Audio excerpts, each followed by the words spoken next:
আসসালামু আলাইকুম সবাইকে। কি অবস্থা সবার? তো আজকে আমরা চলে আসলাম আরো একটি ক্লাস নিয়ে এবং এই ক্লাসটা হবে ডিকশনারির উপরে। তো আজকে আমরা আলোচনা করব যে কিভাবে আমরা ডিকশনারির আইটেম অ্যাক্সেস নিতে পারি কি এর মাধ্যমে, এবং অ্যাক্সেস নেওয়ার জন্য আমি দুইটা মেথড দেখাবো। এবং যদিও তোমরা ধরো যারা জানো কিভাবে অ্যাক্সেস নিতে হয়, বাট এই বিষয়টা ক্লিয়ার না, এবং তোমরা দেখবে আসলে কোন বিষয়টা তোমরা ক্লিয়ার না, এবং যারা নতুন আছো তারা তো বিষয়টা একটু কঠিন মনে করতে মানে মনে হইতে পারে যে বিষয়টা কঠিন। আসলে যারা নতুন তাদের কাছে সবই কঠিন মনে হবে, এটাই স্বাভাবিক, কারণ সবই নতুন টার্ম আসতেছে আস্তে আস্তে, বিশেষ করে এই ডাটা টাইপস গুলা। কারণ কি, তোমরা ধরো প্রথমে শিখছো স্ট্রিং, লিস্ট, তারপরে সেট, সরি টাপল, তারপরে সেট, এখনো শিখতেছো আবার ডিকশনারি, যেগুলো আসলে তোমার কাছে মনে হইতে পারে যে কত কত কিছু, এবং প্রত্যেকটার ভিতরে কত কিছু কিছু আছে, মানে রিমুভ করা, অ্যাক্সেস করা, আপডেট করা, চেঞ্জ করা, এগুলো প্রত্যেকটার ভিতরে আছে, রাইট? সো এগুলো নিয়ে তোমার কাছে একটু কি হইতে পারে, কঠিন মনে হইতে পারে, বাট ভয় পাওয়ার কিছু নাই। এগুলো 3 থেকে 4 বার প্র্যাকটিস করলে এটা তোমার মানে আয়ত্তে চলে আসবে। এবং আমি আসলে কোন একটা ভিডিওতে বলে দিব এগুলাতে, মানে সামারি করে দিব আসলে কিভাবে তুমি পড়লে এই জিনিসটা তোমার জন্য ইজি হবে। তো যাই হোক, আমরা শুরু করি আমাদের যে মেইন ক্লাসটা আছে সেটা, এবং কিভাবে অ্যাক্সেস নিতে পারি। দেখতে পাচ্ছ যে আমি একটা ডিকশনারি যেহেতু ক্রিয়েট করে রাখছি, এবং এটা কিভাবে ক্রিয়েট করতে হয় এটা তোমরা অবশ্যই জানো। এবং যদি না জানো, তোমরা 34 নম্বর ক্লাসটা দেখে নেবে, ওইখানে আমি দেখাইছি যে কিভাবে ডিকশনারি ক্রিয়েট করতে হয়, এবং এর ফিচার টিচার যা আছে সব বলা হয়েছে।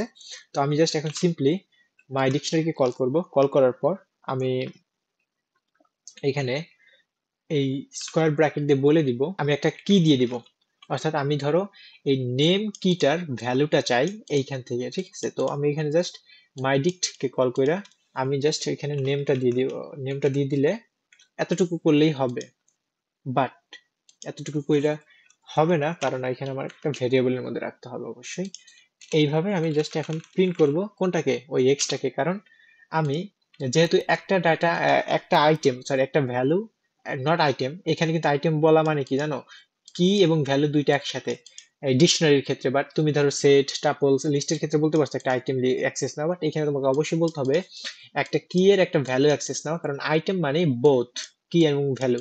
তো তুমি নেম কি এর মাধ্যমে নেমের যে ভ্যালুটা আছে সেটা অ্যাক্সেস নিবা।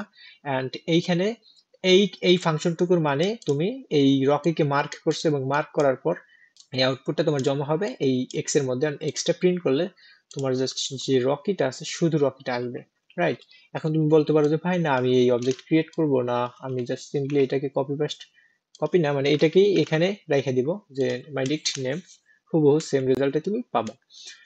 তো যাই হোক, এটাই ছিল আমাদের একটা ওয়ে, ঠিক আছে? তো এই যে কিন্তু দেখলে একটা ওয়ে, অ্যান্ড আমি এইবার আর একটা ওয়ে দেখাবো, বাট এবার সেই ভেরিয়েবল ক্রিয়েট করব, না করলেও হয়, বাট আমি ভেরিয়েবল দিয়ে ফার্স্ট দেখাইতেছি। এক্স নামে একটা ভেরিয়েবল নিলাম, সেই ভেরিয়েবলের মধ্যে আমি বলে দিব যে মাই ডিক্ট আছে ওইটা, মানে আমার যে ডিকশনারিটা আছে, মাই ডিক্ট কল করার পর আমি একটা ডট দিব। ডট দেওয়ার পর আমি গেট নামে একটা ফাংশন আছে, এই ফাংশনটাকে কল করে দেবো। এন্ড এই বিষয়টাই অনেকের কাছে একটু কঠিন মনে হয়, যে গেট নামের ফাংশনটাকে কল করার পর তুমি হুবহু, এখন ধরো আমি নেম তো একবার নিছি অ্যাক্সেস, এখন চাচ্ছি আমি এজ, তো আমি ওই এজ এর যে কিটা ওইটা হুবহু সেম এখানে দিয়ে দিলাম। আর তুমি যদি এখানে ছোট হাতে লোয়ার কেস এজ দাও, এটা কিন্তু অবশ্যই হবে না, কারণ আমরা জানি কিস যেগুলো আছে কেস সেন্সিটিভ। তো এখন আমি এই যে এইটা হওয়ার পর আমি যদি এখানে জাস্ট প্রিন্ট করি এক্স কে, এখন দুইটা প্রিন্ট স্টেটমেন্ট, আমার উপরের একটা অ্যাক্সেস নিলাম রকি, এন্ড দেখি আমার দ্বিতীয় নম্বর যে অ্যাক্সেসটা ওইটাতে কি দেয়, হ্যাঁ 90, অর্থাৎ আমাদের যে ভ্যালুটা সেটা আমরা পাইছি। তো এখন আমি আর কিচ্ছু দেখাবো না, এই দুইটা একটু এক্সপ্লেইন করব, এবং তোমাদের যেন বুঝতে সহজ হয় বা মনে রাখতে পারো লং টার্ম, সেজন্য আমি একটু কিছু কথা বলে দেবো। যে তুমি যদি গেট ফাংশন ইউজ না করো, এখন আমরা জানি গেট একটা ফাংশন, এন্ড গেট ফাংশন যেহেতু, আমরা এটা অলওয়েজ জানি যে ফাংশন অলওয়েজ দুইটা প্যারেন্থেসিস দ্বারা শেষ হয়। তো এই জন্য এইটাও ব্যতিক্রম হয় না, এটা গেট যেহেতু একটা ফাংশন, তাই আমাকে ওই কিটা আমাদের ওই প্যারেন্থেসিস এর মধ্যেই দিতে হয়েছে। বাট আমরা যদি ফাংশন ইউজ না করি, আমরা just simply square bracket use করব, রাইট? তো এই জিনিসটা আসলে মেইনলি এখানে অনেকেরই ভুলে যায় আসলে কোনটা কোন ব্র্যাকেট ইউজ করব। যদি ফাংশন ইউজ করতে চাও, ডট দিয়া গেট প্যারেন্থেসিস এর মধ্যে আমার কিটা দিতে হবে। আর যদি ফাংশন ইউজ করতে না চাও, তুমি সিম্পলি এই ওয়েতেও ফলো করতে পারো, যে স্কোয়ার ব্র্যাকেটের মাধ্যমে জাস্ট কিটা দিয়ে দিলেই হবে। তো এই দুইটা কিন্তু সেম, এই দুইটাই এই বোথ এই দুইটা লাইনে কিন্তু একই জিনিস মিন করে, অর্থাৎ কি, কির মাধ্যমে ভ্যালুকে অ্যাক্সেস নেওয়া। ঠিক আছে? তো এই লাইনটা তুমি এখানে না লিখে যে আগেরটার মতো করতে পারবা, এখানে আমি হুবহু দিয়ে দিলাম যে মাইডিক ডট গেট মানে গেট মানে তো আমরা বুঝি যে কোনো কিছু পাওয়া, ঠিক আছে। তো এজ যে কিটা আছে এটার ভ্যালুটা আমি নিতে চাচ্ছি, তো আমার সেম আউটপুট আসছে। তার মানে কি, আমরা এই হাউ টু অ্যাক্সেস এইটা আমার মনে হয় না আর দেখানো উচিত। তোমরা এখন, ও আচ্ছা, এইখানে আমি নতুন একটা কিছু করে রাখছি, এটা দেখে আবার ভয় পায় না যে ভাই এইটা কি ক্রিয়েট করছেন। এইটা কি ক্রিয়েট করছে, এটা জাস্ট দেখানোর জন্য যে তোমরা এই যে টাপল যে ডাটা টাইপ, এটা কিন্তু সরি, এটা কিন্তু হ্যাঁ টাপল। তো এই টাপলও তুমি কি করতে পারবা, নিতে পারবা এজ এ কি হিসাবে। কি হিসেবে তুমি টাপল নিতে পারবা কেন? আমরা তো জানি কি হলো মাস্ট বি ইমিউটেবল হইতে হবে। এখন যেহেতু টাপল ইমিউটেবল তাই নিতে পারছো, এখন তুমি বলতে পারো যে ভাই তাহলে কি আমি লিস্টটা এখানে নিতে পারবো? নিঃসন্দেহে না, কারণ আমরা লিস্ট জানি মিউটেবল, তাই আমরা এখানে কি হিসেবে লিস্টকে নিতে পারবো না। তো এই জন্য আমি এটা জাস্ট একটু দেখানোর জন্য যে টাপলকে কি হিসেবে নিয়ে আমি ভ্যালু হিসেবে লিস্ট রাখছি। অর্থাৎ এর মাধ্যমে আমি দেখাইতে চাইছি যে value could be any type of data but not কি মাস্ট বি ইমিউটেবল। এবং আরো ফিচার নিয়ে কথা বলছি, সেটা আমরা প্রথম ভিডিওতে, তো তোমরা কাইন্ডলি ওটা দেখে নিবা। আর এটাতে আমরা রিয়েল একটা এক্সাম্পল দেখাইলাম। এখন একটা প্রশ্ন আসতে পারে যে ভাই তাহলে আমরা এইটার অ্যাক্সেসটা কিভাবে নিব, অর্থাৎ এই যে এই ডাটা টাইপটা, এটা দেখতে একটু উইয়ার্ড লাগে, তো সবার কাছে একটু দেখতে কঠিন মনে হতে পারে। তো আমি এখানে দেখাই দিচ্ছি যে যদি ওই ফাংশনের মাধ্যমে নাও, অর্থাৎ প্রথমটা স্কোয়ার ব্র্যাকেটের মধ্যে আমরা জানি হুবহু আমাদের যে সিনট্যাক্সটা আছে ফোর, হুবহু যেরকম আছে ওইরকম আমার দিয়ে দিতে হবে। অ্যান্ড এখানে যদি নিতে চাও সেম বিষয়টা, আমাদের এখানে একটা ব্র্যাকেট দিতে হবে এবং 3 and 4। তো এই দুইটাই আমি একই বুঝাইছি, অ্যান্ড দেখো আমাদের যে আউটপুটটা সেম আসছে, রাইট? তো এই দুইটা জাস্ট একটা ওয়ে, এখানে ভয় পাওয়ার কিছু নাই। এটা এটা কপি করেও তুমি এখানে দিয়ে দিতে পারো, কারণ এমনিতে সেম হইতে হবে ব্র্যাকেট সহকারে, ঠিক আছে। এই তো ছিল আমাদের যে অ্যাক্সেস নেওয়াটা, এটা আমি দুইটা ওয়েতেই দেখাই দিলাম, তো এটাতে ঘাবড়ানোর কিছু নেই, ইজি বিষয়। এখন আমরা চলে যাই আমাদের রিমুভ কেস যেটা আছে এটাতে। তো এইখানে আমি দেখাই দেবো তিনটে মেথড, তিনটা না মেনলি দুইটা, আর একটা হচ্ছে একেবারে পরিষ্কার করা যেটা হচ্ছে আমরা জানি ক্লিয়ার, রাইট? ফার্স্টে আমরা দেখাবো আমাদের সেই সুপরিচিত পপ মেথডটা। এখন আমরা সিনট্যাক্সটা জানি পপ, আমাদের যে পপ ফাংশনটা আছে আমরা লিস্টেও সেটা বলছিলাম যে পপ যেটা আসলে রিমুভ করে সেটাকে আবার রিটার্নও করে। এটা অনেকের কাছে বুঝতে কঠিন হতে পারে ফার্স্ট টাইম, বাট এটা একটা ইজি বিষয় যে আসলে যেটা রিমুভ করে সেটা রিটার্নও করে। সেটার মানে কি, রিটার্ন করা মানে হচ্ছে ও তোমাকে এই প্রিন্ট করে দেখাবে যে আসলে আমি কোনটা রিমুভ করছি। তো যাই হোক, আমরা আগে ফার্স্ট দেখে দিই কিভাবে রিমুভ করে। তো রিমুভ করার জন্য আমি যে কিটা হুবহু দিয়ে দিব, অ্যান্ড আমি জাস্ট এখানে দেখো এই নেম কিটার রকি এবং আইটেম সব এই দুইটাই আমি কি করতে চাই, রিমুভ করতে চাই। নেম জাস্ট আমি কিটা দিয়ে দিছি তাতেই হবে। অ্যান্ড সঠিক যে সিনট্যাক্সটা, এখানে ডেফ নামে আর একটা জিনিস আছে যেটা তুমি দিতে পারবে, অর্থাৎ ডেফিনেশন। ধরো নেম কিটা এখানে পায় নাই, তুমি এমন একটা কি দিছো যেটা এখানে পায় নাই, সেক্ষেত্রে তুমি এখানে একটা ব্যাখ্যা দিতে পারো যে আমি ওখানে পাইনি, বা একটা নোট করে দিতে পারো, বাট আমি সিনট্যাক্সটা একটু পরে দেখাচ্ছি। তো এইটার মাধ্যমে আমি জাস্ট এখন যদি প্রিন্ট করি মাই ডিক্ট and here is my result, you can see like the name and the value Rocky is not here. So এখন আমার কি উচিত আর কোনো কিছু দেখানোর? পপ জাস্ট সিম্পল, আমরা যেহেতু লিস্ট থেকে দেখে আসতেছি পপ মেথড এই কাজ করে। তো এখন আমি যেহেতু বলছি যে পপ যেটা রিমুভ করে সেটা রিটার্ন করে, সেটা মানে কি?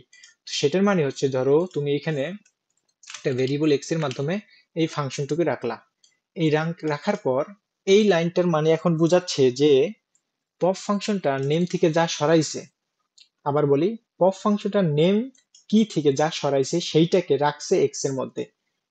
এখন কি সরাইছে আমরা জানি নেম থেকে রকি সরাইছে, এখন এই রকি এই এক্স এর মধ্যে আছে। এখন বলতে পারো যে প্রমাণ দেন, আমি যদি জাস্ট এক্স প্রিন্ট করি তুমি দেখতে পারবা যে হ্যাঁ রকিটা এখানে আছে। তার মানে বুঝতে পারলাম যে পপ মেথডটা যেটা রিমুভ করে সেটা রিটার্নও করে। এখন আসো, আমি বলছিলাম যে এখানে আমরা এক্সট্রা একটা কি দিতে পারি, ডেফিনেশন দিতে পারি যে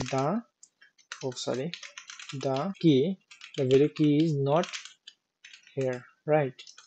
Not in this dict। আমি বলে দিলাম যে এইটুকের মানে এরকম যে বিষয়টা, ধরো নেম কিওয়ার্ড যদি না থাকে তাহলে তুমি এটা প্রিন্ট করবা, আর যদি থাকে তাহলে জাস্ট রিমুভ করবা। যাই হোক, দেখো আমি এই যে এইটুকু লিখে দিলাম, এর এর এর মানে যে কিচ্ছু না, এটা আমি প্রমাণ দেখাচ্ছি। জাস্ট আবার আমি রান করি, দেখো রকি দেখাচ্ছে, এইটুক কিন্তু প্রিন্ট করে নাই। এই এক্স এর মধ্যে কিন্তু থাকা সত্ত্বেও যেহেতু নেম কিটা এটার মধ্যে আছে, আমি আবার বলি, আর এটা যদি তোমার বুঝতে কঠিন হয় 2-3 বার দেখো। আমি 3-4 বার বলে জাস্ট ভিডিওটাই বড় হবে, বাট একই বিষয়, দেখো যে নেম কিটা যেটা আছে তাই রকি রিমুভ করছে, রিমুভ করার পর রকিটা এখানে রাখছে, তাই এইটুককে প্রাধান্য দেয় নাই বা এটাকে ইগনোর করছে। বাট এখন যদি আমি জাস্ট এনটাকে ছোট হাতের দেই, এখন দেখো এই নামে কোনো কি কি এখানে আছে, যেহেতু নাই তাই এইটুক এখন প্রাধান্য পাবে। তো এইটুক প্রাধান্য পাইয়া কোনটার মধ্যে জমা হবে, সেই এক্স এর মধ্যেই জমা হবে। অ্যান্ড আমি এই এক্সটাকে এখানে প্রিন্ট করার কারণে আমি যদি জাস্ট রান করি, দেখো লিখতেছে যে দ্য কি ইজ নট ইন দিস। এখন বলতে পারো যে ভাই আমি যদি পপ মেথড দিয়ে ইউজ করি আর এইটুক যদি না দিই তাহলে কি আহামরি কোনো ক্ষতি হবে? হ্যাঁ, আহামরি ক্ষতি হবে না, না হবে আমি এখন দেখাচ্ছি। যে ধরো এই যে এখন দেখো এই নেমটা আমি এখানে দিয়েছি, এই নেমটা কিন্তু এই এই ছোট হাতের নেম এটা কিন্তু ডিকশনারির মধ্যে নাই, রাইট? আছে, যেহেতু নাই অ্যান্ড এই পপ মেথডটা আমি ইউজ করছি। এখন যদি আমি রান করি, দেখো আমি ভদ্রভাবে একটা কি খেলাম, এরর খেলাম, যে কি এরর, অর্থাৎ এই নেম নামে ও কিছু খুঁজে পাইতেছে না। বাট এর আগের বার যেহেতু আমি এখানে একটা লেখা লিখে দিয়েছিলাম যে দিস ইজ, বা যেটা লিখে দিয়েছিলাম দিস ইজ নট হেয়ার, তো এটা যেহেতু লিখে দিছি তার মানে কি, তার মানে আমাকে আর এরর দিবে না, আমাকে এরর না দিয়ে আমাকে পরের যে স্টেটমেন্ট ওটা দিবে, যে দিস ইজ নট হেয়ার, অর্থাৎ তুমি যেটা লিখছো ওইটা আসলে এখানে নাই। তাহলে কোন অ্যাপ্রোচটা ভালো? নিঃসন্দেহে এটা। তোমরা হয়তো যারা পাইথন কোর্স করছো তারা এইগুলো জানো না আসলে, বুঝছো, কারণ এগুলো ব্যাখ্যা করা হয় না, আমি জাস্ট এই জন্যই করতেছি যেন তোমাদের কাছে ইজি লাগে বিষয়টা। তো রিমুভ ফাংশনের আমরা পপ ফাংশনটা দেখলাম, অ্যান্ড এখন আমরা দেখব আর একটা মেথড, সেটা হলো ক্লিয়ার। একটু দেখে নিই চলো তাড়াতাড়ি, ভিডিওটা দেরি না হয়। ধরো ডেট ক্লিয়ার, এটার ফাংশনের কাজ সবাই আমরা জানি, জাস্ট আমাদের একটি কি করবে, এমটি এমটি ডিট, অর্থাৎ ক্লিয়ার ফাংশনের কাজই পরিষ্কার করা, ও ভিতরের আইটেম গুলোকে জাস্ট পরিষ্কার করে দিবে, এতটুকুই। দেখো কোনো আইটেম ভ্যালু কিচ্ছু নাই, সরি কিও নাই, ভ্যালু নাই, কিচ্ছু নাই, জাস্ট সাব করে দিছে। এইটাই এই ক্লিয়ার ফাংশনের কাজ। এখন এইটা আমি আর দেখাচ্ছি না, তোমরা প্র্যাকটিস করবা ক্লিয়ার ফাংশনের মাধ্যমে, ঠিক আছে? এটার কাজ একেবারে ইজি। এখন আসে আর একটা বিষয়, সেটা হচ্ছে ওই যে পপ, ওইটাই বাট আইটেম, এইটুক। এইটার ভিতরে মনে রাখবা যে পপ আইটেমের ভিতরে আবার কিছু দিতে যাও না। পপ যেমন ধরো কি হয়েছে, কি হিসাবে কিটা নিছে, বাট পপ আইটেম ওটা কিচ্ছু নিবে না। তাহলে বলতে পারো যে ভাই তাহলে কি নিবে বা কি করবে পপ আইটেমের কাজ কি? আমরা যদি পপের মাধ্যমে রিমুভ করতে পারি তাহলে ও কি ইউজ করবো কে? ও কি ইউজ করবা যে একেবারে শেষের যে ভ্যালু আইটেমটা আছে বা কি ভ্যালু আছে ওটা রিমুভ হয়ে যাবে। দেখো এখন যদি আমি প্রাণ করি, এই যে আমাদের এই লাস্টের যে কি ভ্যালু আছে এটা নাই। তো আজকের ভিডিওটা এই পর্যন্তই। তোমরা সবাই ভালো থাকবা, সুস্থ থাকবা এবং আমার জন্য অবশ্যই দোয়া করবা এবং বাসায় অবশ্যই প্র্যাকটিস করবা। আল্লাহ হাফেজ।